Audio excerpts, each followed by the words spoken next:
I've been in Cali the whole time, 14 consecutive years. California has really been my biggest secret. Because I was trying to pull together, once I started stand-up, I was trying to get it all together, and I started out doing white comedy, and I didn't do any black rooms. I started off with Jeff Foxworth and Richard Jenny, and a guy named Dan Whitney, who later became Larry the Cable Guy. And really? I only had 5 minutes, and they took me everywhere and trained me and showed me things. And then I moved to Sacramento to make sure I had it, and then I went to Oakland to make, because I had never done black audiences. And I went to Oakland to figure out, can I reach a black audience the way I'm doing? Well, how did you get in with them to create this comedy thing? You know, that's what I'm saying. How did that take place? Okay, so the first time I did it, it was just an accident. I was in a place called Ruskin, Florida, and I met this girl, and her family had this flower empire where they raised all the roses that people be selling, and so they sold it in the city on the corners. And I was like, well, how much are they making a day? And she was like, well, not that much. Like, they make like $280 a day. And I was like, $280 a day selling flowers? Oh no, if you make it $300, I can make $6.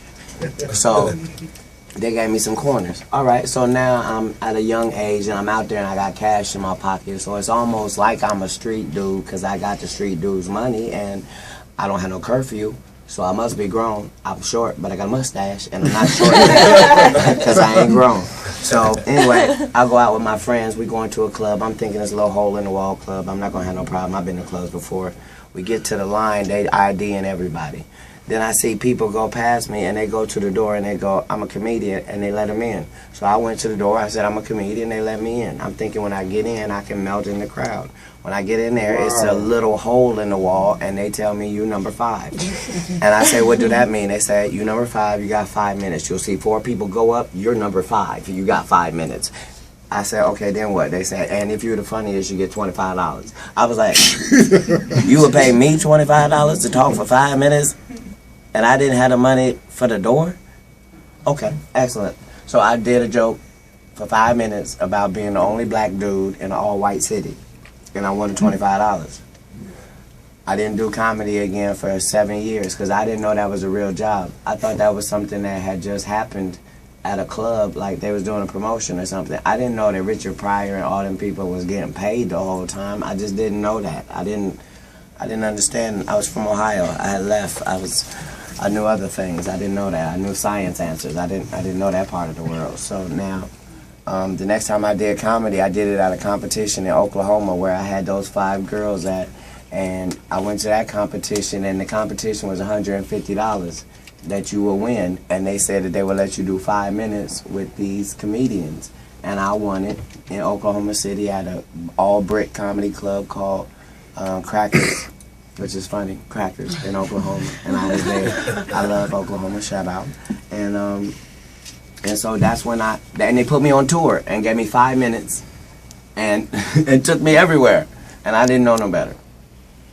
And so that was the start of my comedy career. And so my job has been to tell people the least amount about my personal life, so they don't know nothing about me. And let's see how rich and famous I can get before I even tell you anything, because I don't know you that. I don't believe you really like me. So why should you really get to know me? So doing all of this Hollywood things, and by you being, reservation, standing on your own, I mean, how they taking you in Hollywood? I mean, do you care? Yeah, just fine. I'm saying, there's some people that I wish had done better, but I'm saying I don't have everybody. All of Black Hollywood is working as hard as they possibly can, and that's the honest truth. And it is what it is. Katt Williams, K-A-T-T, Williams, W-I-L-L-I-A-M-S. If you are in the comedy and/or / entertainment lane, I am your king whether you acknowledge it or not. Now, just because I've been in exile for a while does not mean that things have changed. So now, I know that you think that you're allowed to do whatever you do, and you can sell the lifestyle that you watch me live, and you can put that on television. But some things cannot be shown. Some things cannot be sold. Some things are real and cannot be tampered with. And if that's what you are, then I salute you over the airwaves, for you are us. On the other hand, the majority of you listening, you should do better. And that's how you know there's a real God, because you could be an awful person yesterday and not be an awful person tomorrow. That's a fact.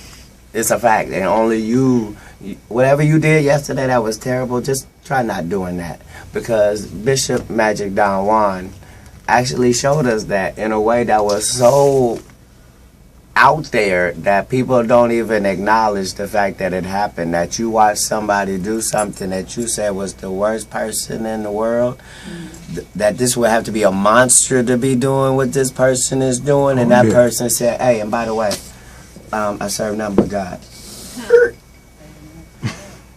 And then continued living. Now, hey, you can acknowledge what you want to acknowledge, or you can try to figure out why Jesus wouldn't hang with nobody in the synagogue, why he wasn't with none of it, why he was out with the people he wasn't supposed to be with, doing what he wasn't supposed to be doing. Why though? Because he wanted to be around realness. Real transfers everything. That's right. So if you real, then you can meet somebody real in Kenya and have a real dialogue. And if you real, you can go to Sweden and have a real conversation with a white person from Sweden. Because both of y'all are real. That's the connector, is that there ain't a bunch of gods, it's just one. And so now, if you can just keep that in mind, then the money is an afterthought. It has to come. The girls have to come. Certain things have to come. But now, if you've already sold yourself before you get to that, then shame on you.